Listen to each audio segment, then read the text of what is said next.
or you can search his title up. But yeah, if you're here to watch our reaction, though, shout out to you. Appreciate the support. Without further ado, let's get right into it. Police department, police department. Hello, help, Yes. please. This nigga is crying, bro. Fucking quality look crazy. This is 37-year-old Jimmy Allen. Jimmy just discovered his wife's body in the basement of their Michigan home. 18 minutes earlier, he placed this 911 call. Okay, what's going on there? She's in the basement. Somebody called. Pulled her up. I tried to give her CPR. I pulled her off. The dispatcher instructed Jimmy to continue giving Amy CPR while several units rushed to the scene. Officer Ben J. Horn was the first to arrive. Despite the desperation in Jimmy's voice during the 911 call, it was eerily silent as Officer Horn approached the residence. However, as soon as the officer made himself known, Jimmy began crying out for help. Police department, police department. Hello, help, Yes. please.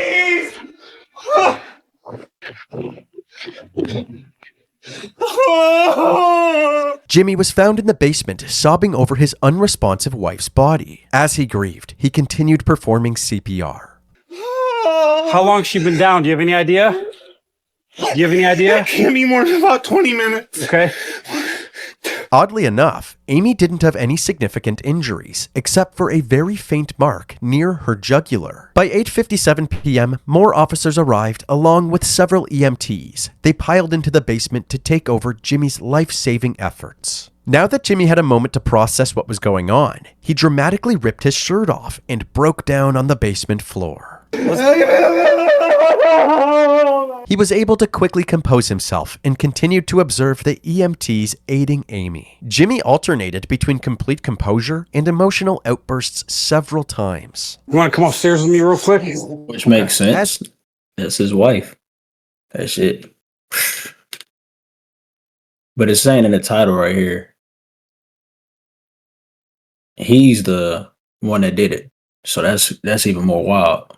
You can see, Jimmy seemed calm as he walked up the basement stairs, but as he entered the kitchen, he unleashed his wrath onto an unsuspecting bowl of potato chips.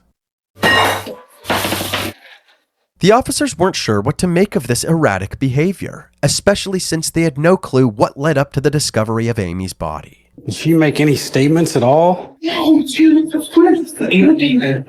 Jimmy gave the officers a quick summary of his and Amy's night. At around 6:30 p.m., the couple dropped their daughter and her friend off at a nearby high school football game and then headed downtown for some drinks. While at a bar, they got into an argument and Amy ended up walking home alone while Jimmy drove home in their car. When Amy got back home, the arguing continued, so he left her alone to cool off. He went upstairs and threw on the Jim Carrey film Ace Ventura. When it was time to pick up their daughter, he went to check on Amy again. I was irritated and I didn't hear anything, so I went back down and checked on her. Does Amy have a history of anything like this? Nothing in her background at all? Ever. Okay. The officers found it strange that Amy would escalate things to this degree out of nowhere, but nobody seemed as shocked as Jimmy. I'm hoping I wake up, dude. Unfortunately for Jimmy, this was a nightmare that he wouldn't be waking up from. But suddenly, an EMT emerged from the basement with a glimmer of hope. Huh? What? Says she's fighting. No.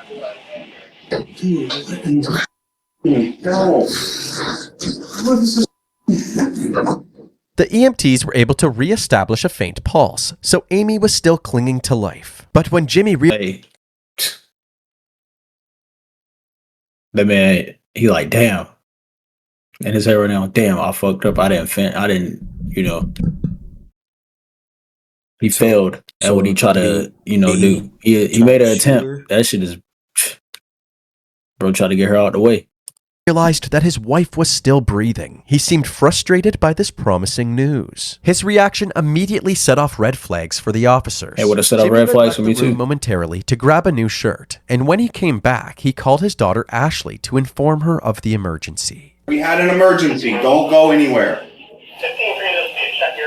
There's an emergency. Don't go anywhere. I'll talk to you in a little bit. Jimmy didn't want Ashley to panic over the phone, so he kept his composure and didn't share any details of what had happened. But right after that phone call, he called his parents and spilled his heart out. Oh, I don't know what to do, Mom. I don't know what to do. This ain't funny, bro. It's not funny, bro. But this acting is fucking terrible.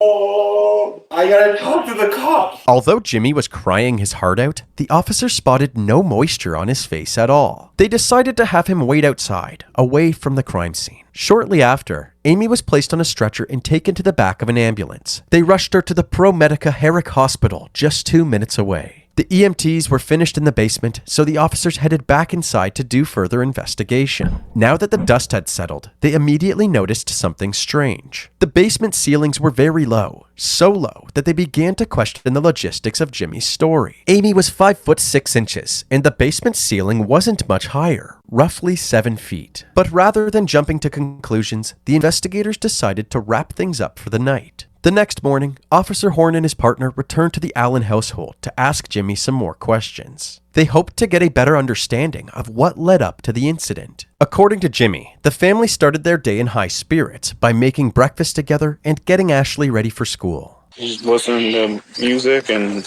making lunch and breakfast, smile on her face. At around 7:30 a.m., Jimmy left for work and Ashley left for school, while Amy stayed home. Jimmy decided to leave work early, so around 12:30 p.m., he came home and took a nap. Then, at 2:45 p.m., the school day was over and it was time to pick up Ashley. Ashley had a friend over, Kayla, after school. Amy picked her up and I was just kind of in bed. And they came here, she made everybody dinner, 6:30.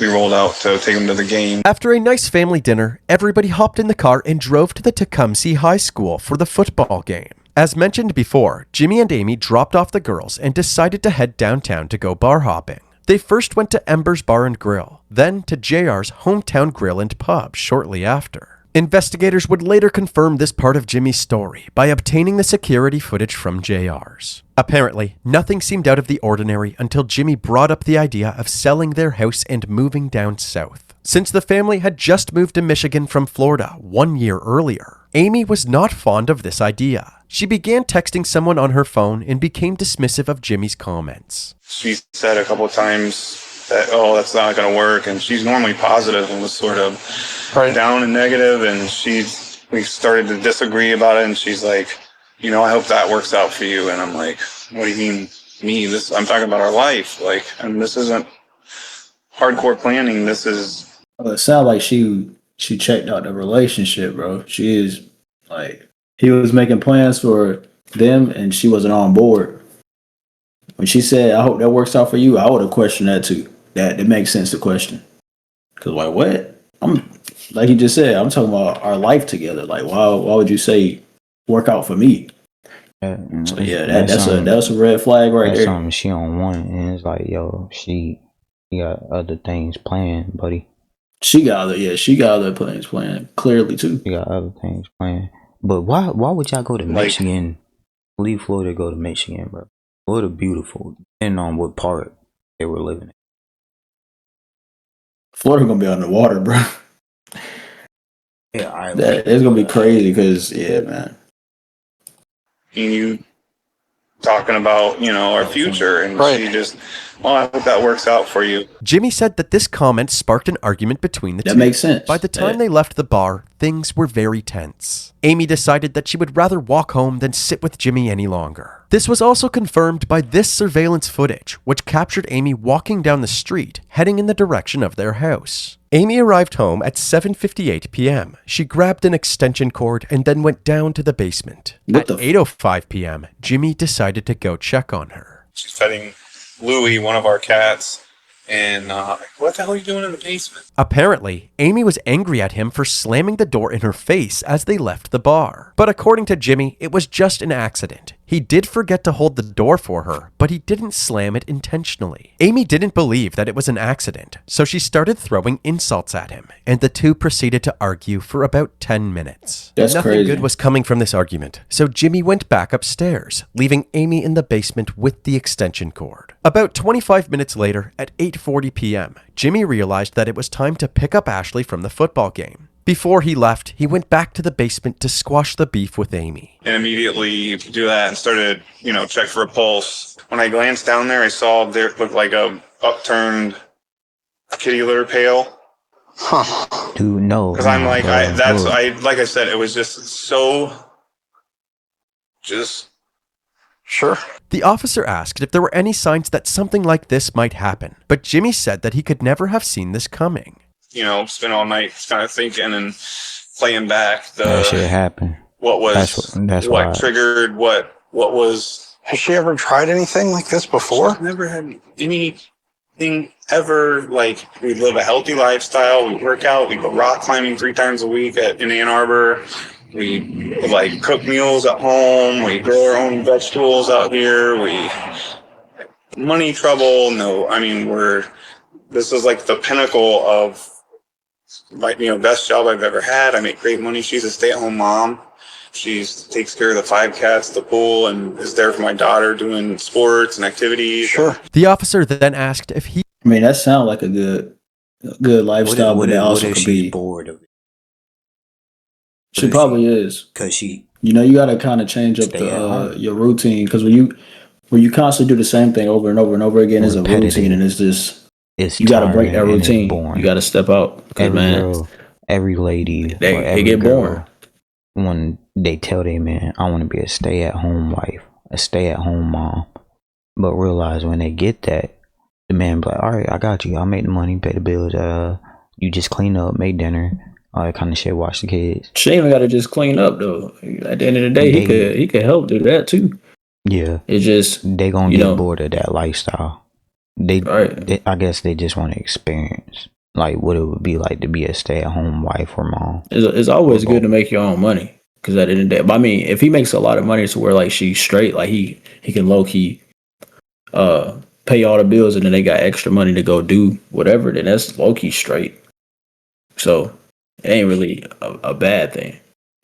He and his partner could do a more thorough search of the home, and Jimmy agreed. With the help of their new recruit, Louie, Probably ain't Jimmy's got no cat, friends. the officer scoured every room in the household, hoping to find any clues that could explain last night's incident. They weren't able to find any bombshell evidence, but they did collect several items that belonged to Amy, including her computer and cell phone. Following their search, Officer Horn headed back outside to speak with Ashley. She was visibly shaken up by the incident, but the detectives needed to know if Amy and Jimmy had a history of violent altercations.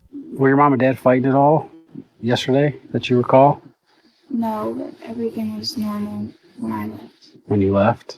Okay. Is there a history of the fighting or arguing or anything like that?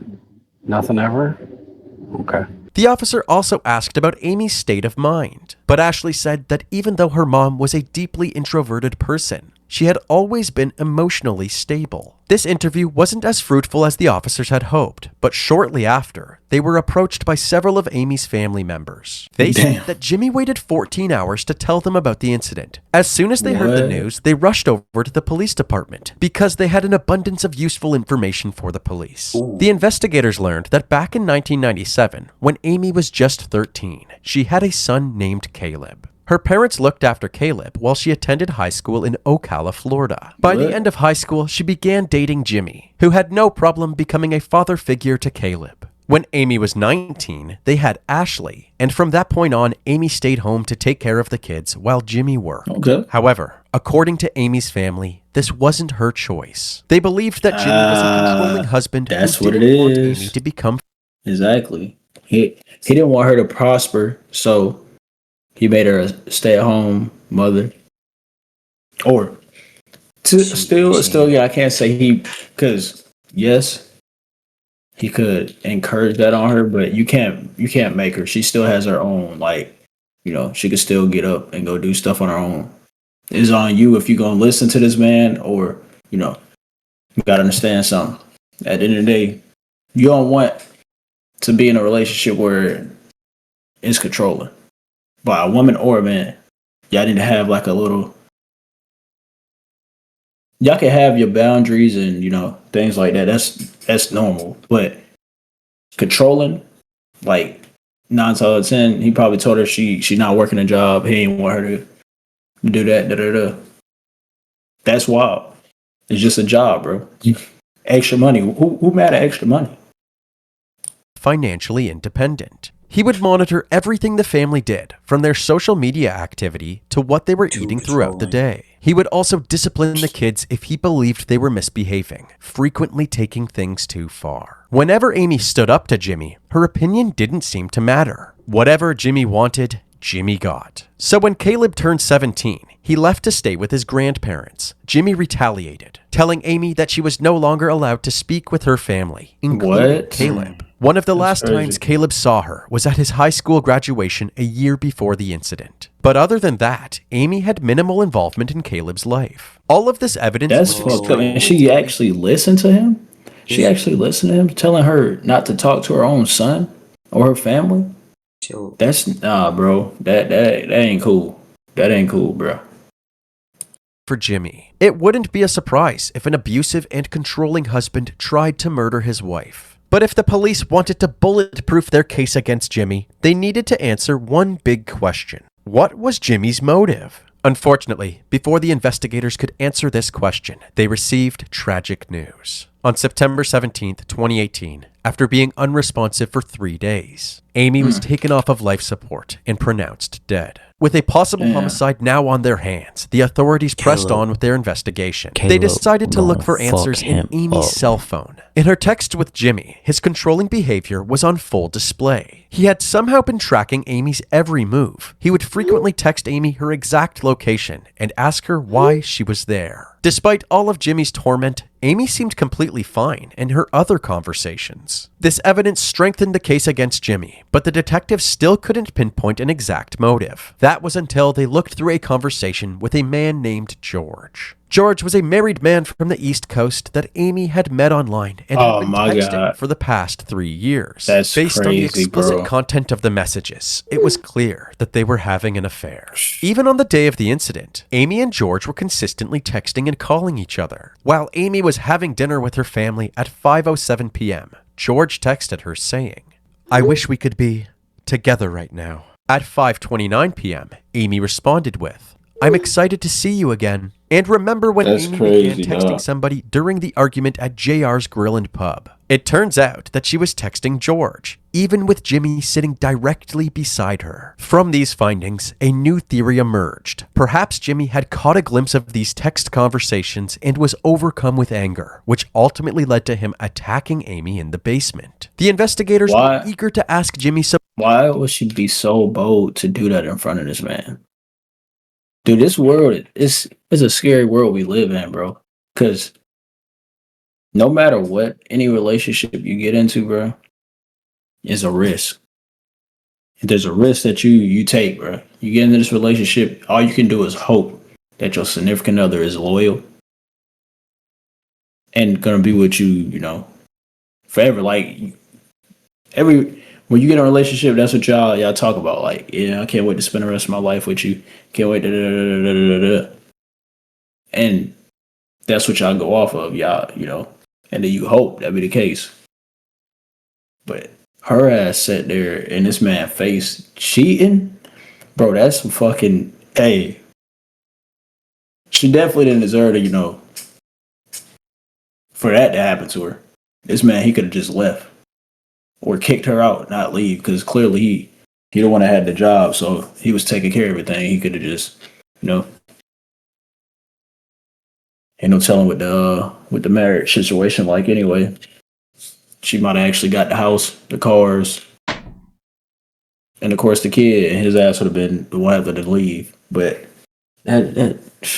she cheating in this man's face, bro. That's wild. More questions, but they ran into a small problem. Jimmy was nowhere to be found. It turns out that just a few days after the incident, Jimmy and Ashley packed their belongings, including their 5 cats, and headed back to their hometown, Ocala, Florida, to stay with family. Thankfully, the authorities were easily able to get in touch with Jimmy to arrange another interview. He told them that he would be back in Michigan in a few weeks to grab some of his stuff. Since the Tecumseh Police Department had limited personnel and resources, the Michigan State Police had taken over the investigation, and Detective Larry Rothman was put on the case. 1 month after Amy's death, he met Jimmy at the station for a formal interview. During his stay in Florida, Jimmy had plenty of time to reflect on his relationship with Amy, and he was forthright with the detective about his shortcomings. It wasn't so inner focused and self-focused, and maybe I could have seen some things that were going on that maybe could have clued me into what my wife was in so much turmoil that I couldn't even see it. I mean, that's how it feels. Like, I don't even know who I am. It's hard to believe this statement from Jimmy, because moments later, when asked to describe himself, he gives an awfully detailed answer. Describe yourself. What kind of a person are you? I would say I'm a type A personality. I like structure, organization. I'm ambitious. Always seeking to improve myself and others around me. That's why all this is so pressing to me, is because, like, I had really taken measures in the last couple of years to, like, make sure that myself, my family were, like, mentally fit, like, mentally healthy, like, pursuing things. You know what's wild? It makes sense now. Whenever he was speaking about their future together, she was like, I hope that works out for you. She was already about to leave this man and be with this other married dude. That's sickening, bro. Well, of course, Buddy over here cheating on his wife, and then she cheating on her husband. That right there is just, man, like I said, this world, bro, it's just crazy, bro. Get you physical, like, but helping others, being kind, making it, like I said, making the same thing, that type of person I am, making a positive impact on people. Without a doubt, Jimmy's obsession with creating the perfect family was immensely toxic. However, Jimmy seemed to take pride in this toxic behavior, framing it as a strength. He believed that his role in the family was to hold them to a higher standard. No matter how much Jimmy painted himself as an upstanding family man, the detectives weren't buying it. Looking back now, where you're at now, does anything pop out at you? Oh, yeah. Yeah, there's, I mean, my wife had some issues, and what kind of issues? She struggled from like social anxiety, so she's been like that for years. She's just extremely shy, introverted person. She never developed relationships. Even when we were in Ocala, she didn't have any friends. She was playing like video games compulsively, that World of Warcraft thing. That got out of hand, so she just sort of started isolating herself. And so I had taken measures when we got up here to help her break out of it. Jimmy is painting himself as a valiant savior, guiding his wife away from her bad habits towards a healthy lifestyle. But as we mentioned earlier, everybody who was close to Amy said that Jimmy was the main cause of her isolation. While asking Jimmy about infidelity in the relationship, he revealed that Amy wasn't the only one cheating. There was one Oh time my God. I was the old man and hooked up with this chick. Anytime during your marriage, do you know if she was unfaithful to you? I don't think that would be possible. Why is that? She didn't seem to have the capacity to, like, talk to people, man. I mean, she was, like, incredibly introverted. Clearly, Jimmy underestimated Amy's You damn sure did. Later in the interview, the detective set the record straight, bluntly telling Jimmy that Amy was in fact having an affair. What was your knowledge of her affair? I don't think she had an affair. To my knowledge, I have no idea. I wouldn't think it was possible. There was a lot of stuff that she had tried to delete there, but, I mean, we're talking, telling this other guy she loves him. I think that you're bullshitting, but I'm not. I'm not going to lie to you today, and I haven't. You know, so I'll just tell you right now, I don't believe it. Jimmy seemed to be in denial, So the detective printed off some excerpts from Amy's conversations with George, some more risque than others. And then the chats lead up to the 14th, the same day that this happened. Clearly there was something going on between these two people.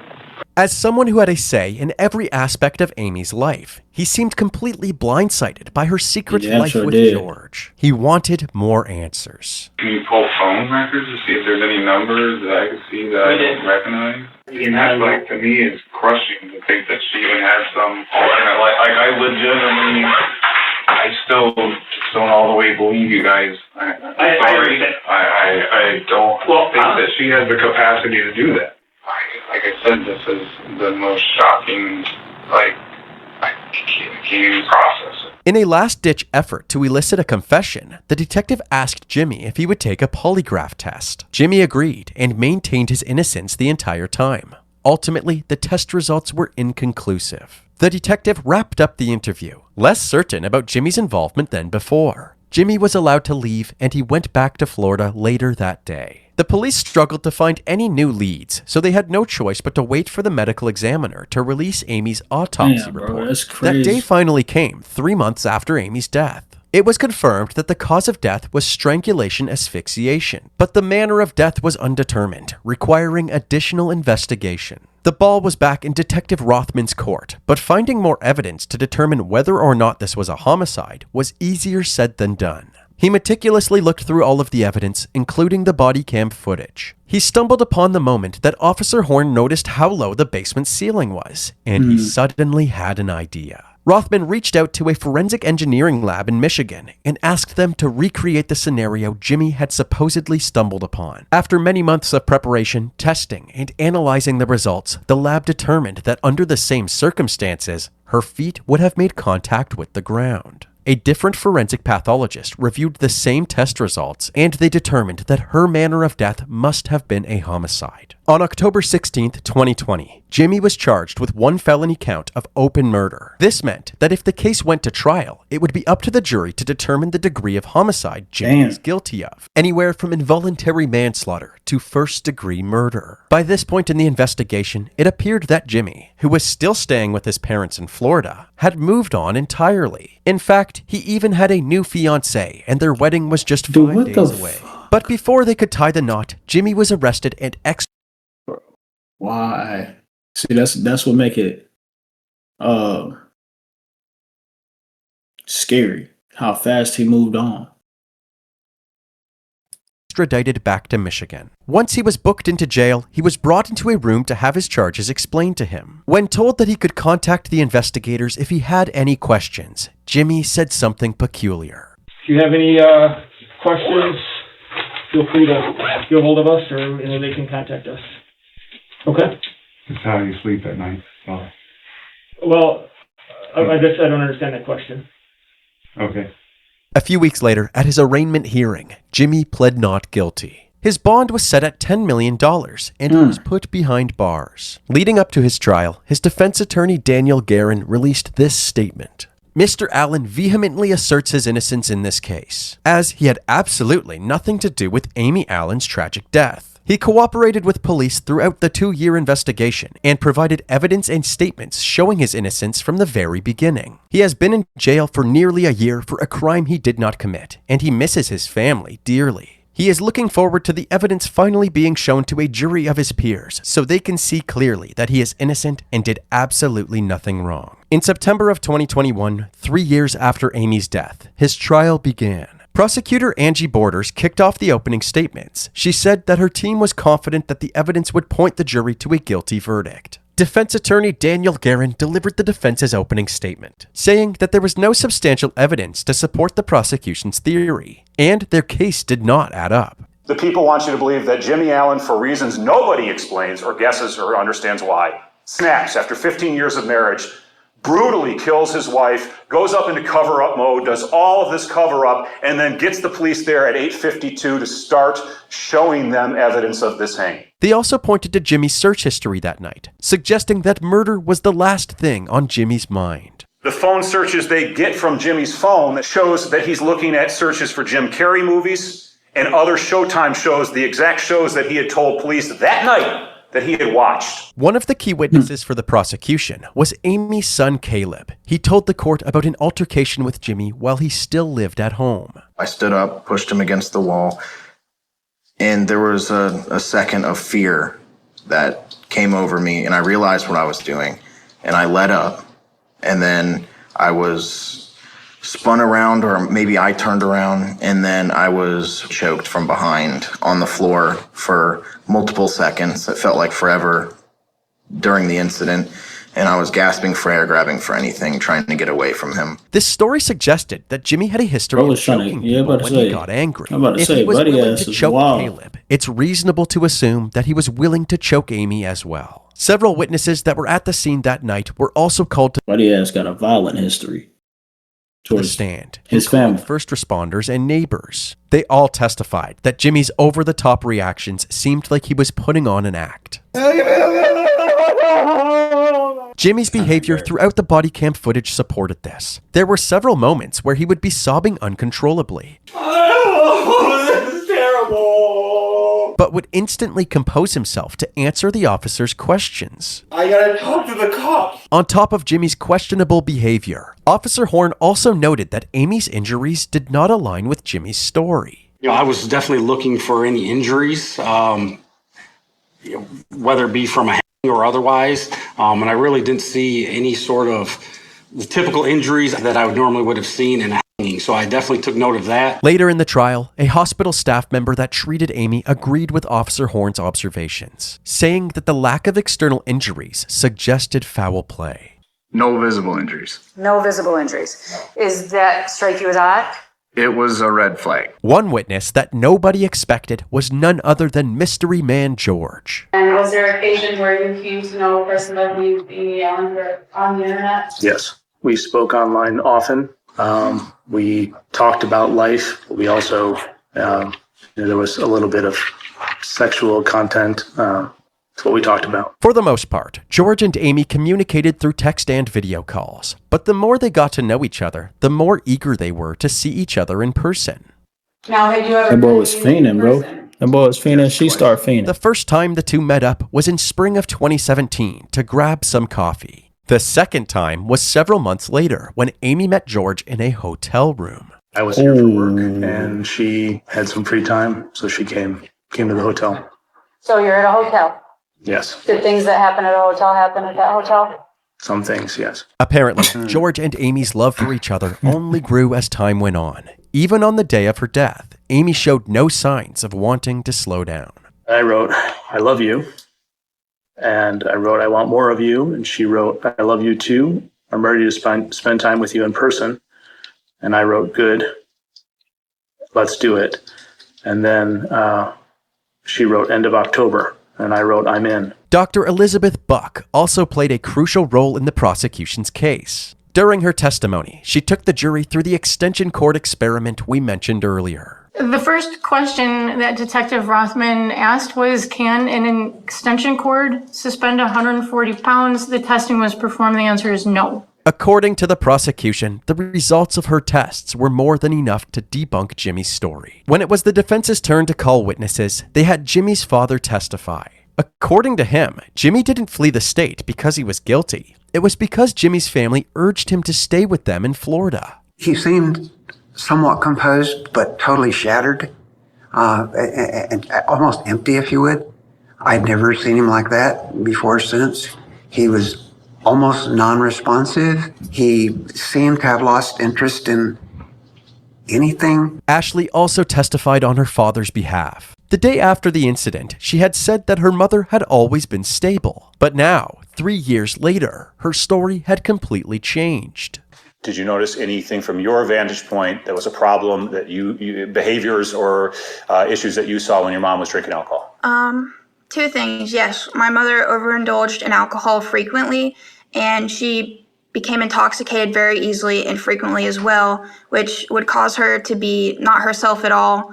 She would be meaner and more violent. When Amy was placed under intensive care, her blood alcohol content was recorded at 0.09%, likely caused by the 2 or 3 drinks that she consumed at the bars that night. The defense said that this was proof of Amy's drinking problem and that she wasn't as chipper as the prosecution had suggested. They also questioned the forensic pathologist who claimed that this was a homicide. To dispute this notion, the defense had actually reached out to their own expert, Dr. Francisco J. Diaz. According to Dr. Diaz, since there was minimal bleeding to the strap muscles of the neck, no petechiae, and no evidence of defensive-type injuries, he believed that Amy's death was not the result of somebody else's actions. The defense had called all of their witnesses, but they had a lot more to say in their closing arguments. They said that the prosecution's case was utter speculation, and the fact that Jimmy had 0 defensive marks on him was proof of that. Anyone puts you in a chokehold, you're going to scratch the you-know-what out of his arms. Because you're fighting for life, you're fighting for that air hunger, and you're trying to stay alive. They also said that even though Amy and George's relationship seemed to be flourishing, it was actually just a fantasy, an escape from the dejected state of mind that plagued Amy's life. You know, the people want to say this was sort of this thing she was looking forward to break free. It was 3 years. 3 years. And they have 3 years to meet, and they meet one time for 2 hours. She was not talking to her family. She was isolated. She didn't have a job. She was socially anxious. And that is not to beat up Amy Allen. That makes sense, bro, because that just means she got bored. So she was just testing the waters, bro. Being a stay-at-home mom, you're going to get bored. You ain't got no friends. You're going to get bored. You're doing the same shit over and over again. Every day. Was living sort of a double parallel life. So what is this? I believe the fuse was lit, and we had, unfortunately, some crazy isolation, drinking, odd behavior, the guilt of a very graphic and long-term affair, unbeknownst to Jimmy and his daughter, that ultimately led to her very sad and tragic death on Friday, September 14th, 2018. Both sides rested their case. Jimmy's fate was now in the hands of the jury. After about 6 hours of deliberations, they had their verdict. You do say upon your oaths that you find the defendant guilty of the lesser offense of second-degree murder. After this verdict, Jimmy didn't seem to know what to do with himself. He wandered aimlessly for a bit, and when it was time to be booked into the jail, he bashfully waved goodbye to his family. On October 21st, 2021, Jimmy was sentenced to 20 to 45 years in prison in the Michigan Department of Corrections. He currently resides at the St. Louis Correctional Facility and will be eligible for parole in the year 2040. Cooked them.